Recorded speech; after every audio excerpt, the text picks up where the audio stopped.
বিসমিল্লাহির রহমানির রহিম।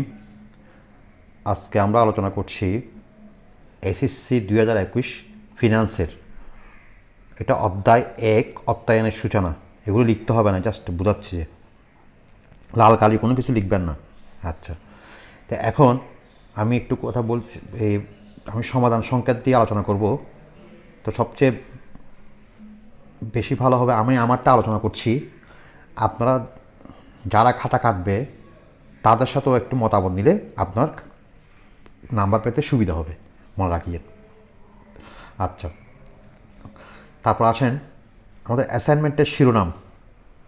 এটা স্টুডেন্টরা বেশি ডিস্টার্ব করে, বোঝে না কোনটা। এটা হচ্ছে দ্বিতীয় কলামে থাকে সবসময়, যেহেতু গভর্নমেন্টের যেখানে অ্যাসাইনমেন্ট দিয়েছে ঠিক প্রথম কলামে থাকে অ্যাসাইনমেন্টের নাম্বার। এটা অ্যাসাইনমেন্ট নাম্বার, এটা 1, মানে এটা অ্যাসাইনমেন্ট নাম্বার 1 মনে রাখবেন।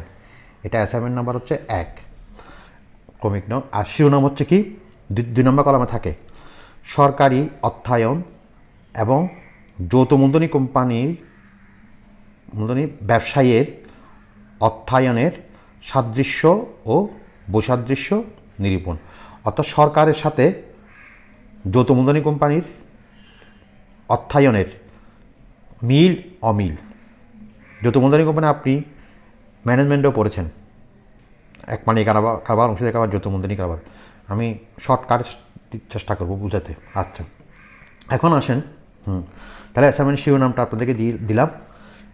আর এই জিনিসটা লিখতে পারেন, লিখতে সুন্দর আলোচ্য বিষয় কভার পেজের নিচে লিখবেন। এটা আলোচ্য বিষয় কি? ক, সরকারি এবং যৌথ মূলধনী কোম্পানির অর্থায়নের ধারণা। খ, যৌথ মূলধনী কোম্পানির অর্থায়নের কার্যাবলী। গ, যৌথ মূলধনী কোম্পানির অর্থায়নের নীতি। আমি একটু বলেছি আমার লেখাগুলো সুন্দর কম্পিউটারে কম্পোজ করতে অনেক সময় লাগবে, অনেক কষ্ট লাগবে হবে অনেক, তাছাড়া করোনা, তাই শর্ট লেখাগুলো একটু বুঝতে চেষ্টা করবেন, স্ক্রিনশট দিয়ে বুঝতে পারবেন। ঘ, যৌথ মূলধনী কোম্পানির অর্থায়নের লক্ষ্য। উম, সরকারি এবং যৌথ মূলধনী কোম্পানির অর্থায়নের বৈসাদৃশ্য। এই জিনিসটা আপনি দিতে পারেন আলোচ্য বিষয় হিসাবে কভার পেজের নিচে দিলে সুন্দর লাগবে, না দিলেও কোনো বাধ্যতামূলক না এটা। আচ্ছা, এবার আমরা আলোচনায় ফিরে আসছি। সমাধান সংকেত। আমাদের প্রশ্ন ছিল ক, শিরোনাম থেকেই বুঝতে পারছেন প্রশ্ন। ক, সরকারি এবং যৌথ মূলধনী কোম্পানির অর্থায়নের ধারণা। হ্যাঁ, তো প্রথমে আমি যেখানে লাল কালি দিয়েছি ভূমিকাগুলো লিখবেন না, লাল কালি কিছু লিখবেন না, জাস্ট বোঝার জন্য দিছি যে। আর এখানে মনে রাখবেন বেশিরভাগ উদাহরণ দিতে হবে। আমরা আগে লিখতাম ঠিক, কিন্তু কোনো উদাহরণ দিতাম না, কিন্তু এখানে উদাহরণ দিতে হবে, মনে রাখবেন। কারণ নির্দেশনায় উদাহরণ দেওয়া আছে। আমি আবার বলছি, আপনারা সংশ্লিষ্ট শিক্ষক যারা খাতা কাটবেন তাদের সাথে মতামত নিয়ে লিখলে ভালো হবে, তাহলে আপনার সুবিধা, নাম্বার বেশি পাবেন। হ্যাঁ, আচ্ছা, এবার আসেন, এগুলো বই তো আছে, বই থেকে আপনি ধারণায় লিখতে পারবেন, মনে রাখবেন। আমি জাস্ট সুন্দর করে গুছিয়ে দিয়েছি, চেষ্টা করছি শর্টকাটে। হ্যাঁ, তাহলে প্রথমে ভূমিকা লিখবেন। যেমন ভূমিকা দেখেন, অর্থ সংগ্রহ করার কাজই অর্থায়ন। কোনো উৎস থেকে কী পরিমাণ তহবিল সংগ্রহ করা হবে, কোথায় এবং কিভাবে বিনিয়োগ করলে প্রতিষ্ঠানের সর্বোচ্চ মুনাফা হবে, অর্থায়ন সেই সংক্রান্ত পরিকল্পনা প্রণয়ন ও বাস্তবায়ন করে। হ্যাঁ, ক নাম্বারটা আমি মোটা ভূমিকাটা লিখলে হবে। হ্যাঁ, উদাহরণ দিতে হবে একটা। দেখেন, বাংলাদেশকে করোনা মুক্ত করার জন্য 5 জন বন্ধু মিলে মাস্ট স্টাইল নামে একটি প্রতিষ্ঠান গঠন করতে চায়। প্রতিষ্ঠানের জন্য মূলধন কিভাবে সংগ্রহ করা হবে এবং কোন খাতে বিনিয়োগ করা হবে তা অর্থায়নের অন্তর্ভুক্ত। এই জিনিসটা উদাহরণ দিবেন। এই ব্লু কালার দিলে সুন্দর হবে, এরকম ব্লু কালার লিখলে সুন্দর হবে, আর ব্ল্যাক কালার দিয়ে লিখলে এরকম। তা আমি একটা সরকারি তারপর লিখতে হবে কি, এই সরকারি অর্থায়ন লিখছি পয়েন্ট। এটা আন্ডারে প্রথমে লিখে একটা ভূমিকা দিবেন, সরকারি অর্থায়ন কাকে বলে এই ধরনের একটা ভূমিকা দিবেন, তারপর সংক্ষিপ্ত বর্ণনা দিবেন, তারপর এই ধরনের একটা উদাহরণ দিতে হবে। উদাহরণটা জাস্ট আমি একটা নমুনা দিচ্ছি, যেমন সরকার পদ্মা সেতু নির্মাণ করছে, সেটা এই পদ্মা সেতু নির্মাণ দিয়ে একটা উদাহরণ দিতে পারেন। তারপর নেক্সট পয়েন্ট, যৌথ মূলধনী কোম্পানির অর্থায়ন। ওখানেও আপনি প্রথমে ভূমিকা লিখবেন, যৌথ মূলধনী কাকে বলে একটু করে দিলেন, তারপর সংক্ষিপ্ত বর্ণনা দিবেন, তারপর উদাহরণ দিবেন। উদাহরণটা আমি দিচ্ছি, দেখেন। ওয়েল ফুড লিমিটেড প্রতি শেয়ার 100 টাকা করে 10,000 শেয়ার বিক্রির উদ্দেশ্যে বাজারে ইস্যু করলো। সেক্ষেত্রে তার তার 100 গুণ 10,000 শেয়ার 10,000 শেয়ার 1 লক্ষ টাকা 1 লক্ষ টাকা অর্থায়ন করা হবে। এটা একটা উদাহরণ। তাহলে মোটামুটি প্রথমটা আমি ক নাম্বারটা মোটামুটি যতটুকু পারি গুছিয়ে দিয়েছি। তারপর আসেন খ। হ্যাঁ, তাও সমাধান সংকেত। যৌথ মূলধনী কোম্পানির অর্থায়নের কার্যাবলী। মনে রাখবেন, এটা যদিও ভিডিওটা সংক্ষিপ্ত হবে, যেটা কিন্তু আমি অনেক কষ্ট করে এগুলো লিখেছি। তাই আমি অনুরোধ করবো আমার চ্যানেলটাকে লাইক করবেন, শেয়ার করবেন বেশি বেশি করে। কার্যাবলী এটাও কীভাবে লিখবেন? প্রথমে ভূমিকা দিবেন, তো কার্যাবলী অনেক রয়েছে কিন্তু কার্যাবলী, তার মধ্যে প্রধান কার্যাবলী প্রশ্ন লিখতে বলছে, নির্দেশনায় আছে। প্রধান কার্যাবলী 4টে দিতে হবে, উদাহরণ সহ, কিন্তু উদাহরণ দিতে হবে। সবসময় বলছি উদাহরণ, নাহলে নাম্বার কাটা যাবে। যেমন প্রথমে লিখব তহবিল সংগ্রহ 1, কার্যাবলী 4টি তো 1 তহবিল সংগ্রহ। এটা একটু ভূমিকা লিখবেন, তার সংক্ষিপ্ত বর্ণনা দিবেন, এবার উদাহরণ দিবেন। উদাহরণ আমি একটা দিয়েছি, দেখেন, আপনি অন্যভাবে দিতে পারবেন। কোম্পানি স্যানিটাইজার, যা এখন খুব প্রয়োজনীয় জিনিস, উৎপাদনের জন্য 20 কোটি টাকা প্রয়োজন কোম্পানির। এই টাকা কোম্পানি চাইলে নিজস্ব উৎস, শেয়ার ইস্যু, ঋণকৃত উৎস, বন্ড ইস্যু। হ্যাঁ, এটা হবে যে উৎস না, এটা ইস্যু হবে। হ্যাঁ, ইস্যু, ঋণকৃত ইস্যু, বন্ড ইস্যু, অথবা উভয়ই উৎস থেকে সংগ্রহ করতে পারে। উভয় মানে কি? সে শেয়ারের মাধ্যমে পারবে, ঋণকৃত পারবে, বন্ডের মাধ্যমেও পারবে। এটা বুঝেছি। 2, মূলধন বাজেটিং সিদ্ধান্ত। প্রথমে ভূমিকা লিখবেন, সংক্ষিপ্ত বর্ণনা দিবেন, উদাহরণ দিবেন। বইতে পাবেন উদাহরণ, এভাবে গুছে গুছে লিখতে পারবেন। আমি কয়েকটা উদাহরণ দিছি কিন্তু উদাহরণ। 3, স্বল্পমেয়াদী সম্পদ ব্যবস্থাপনা। আবার একই সিস্টেমে ভূমিকা লিখবেন, সংক্ষিপ্ত বর্ণনা দিবেন, উদাহরণ দিবেন। 4, তহবিলের বন্টন। ভূমিকা লিখবেন, সংক্ষিপ্ত বর্ণনা দিবেন, উদাহরণ দিবেন। তাহলে খতে আপনি ঠিক এরকম 4টা পয়েন্ট, 1 তহবিল সংগ্রহ, মূলধন বাজেটিং, স্বল্পমেয়াদী সম্পদ ব্যবস্থাপনা, তহবিল গঠন, এইগুলো লিখবেন উদাহরণ দিয়ে। কিন্তু বারবার বলছি উদাহরণ দিয়ে। আমি কিন্তু একটা উদাহরণ দিছি, এই উদাহরণটা দিছি। এবার আসেন নেক্সট পেজ। হ্যাঁ, সমাধান সংকেত গ। যৌথ মূলধনী কোম্পানির অর্থায়নের নীতিসমূহ।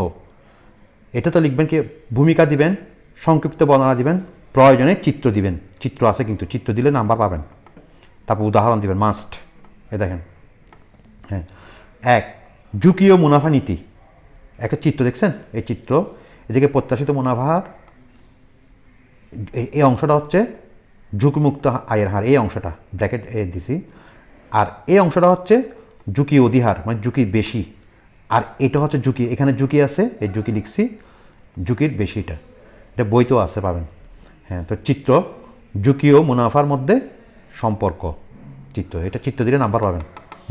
এবার দেখেন এটার উদাহরণ, এই উদাহরণ দিচ্ছি।